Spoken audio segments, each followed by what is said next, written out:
এই হচ্ছে কালীতলা গ্রাম, শান্ত নির্জন।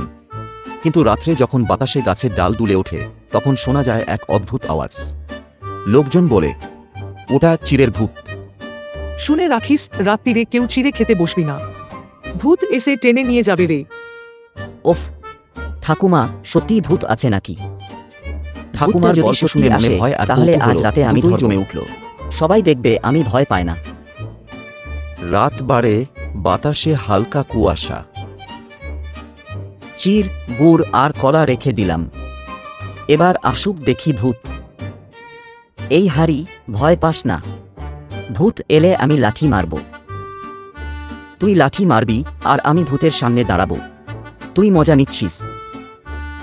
হঠাৎ একটা ছায়া নড়ল। হু হু হু, কে আমার চিড়ে খেতে চায়? ওমা গো, ভূত! ওইটা কলা খাচ্ছে মনে হয়। ভয় আর হাসির মিশ্রণে শুরু হলো ভূত ধরার দৌড়। ওই থাম, ভূত বাবু থাম। ধরতে পারবি মেরে, চিড়ে আমার। এইটা তো বান। উহু, আমি খালি চিড় খেতে চেয়েছিলাম। এইভাবেই ধরা পড়ল চিড়ের ভূত, যে আসলে এক বুড়ো বানর। দেখলি, বলেছিলাম না, সব ভূতই আসলে ক্ষুধার্ত। হারি এখন গ্রামের হিরো।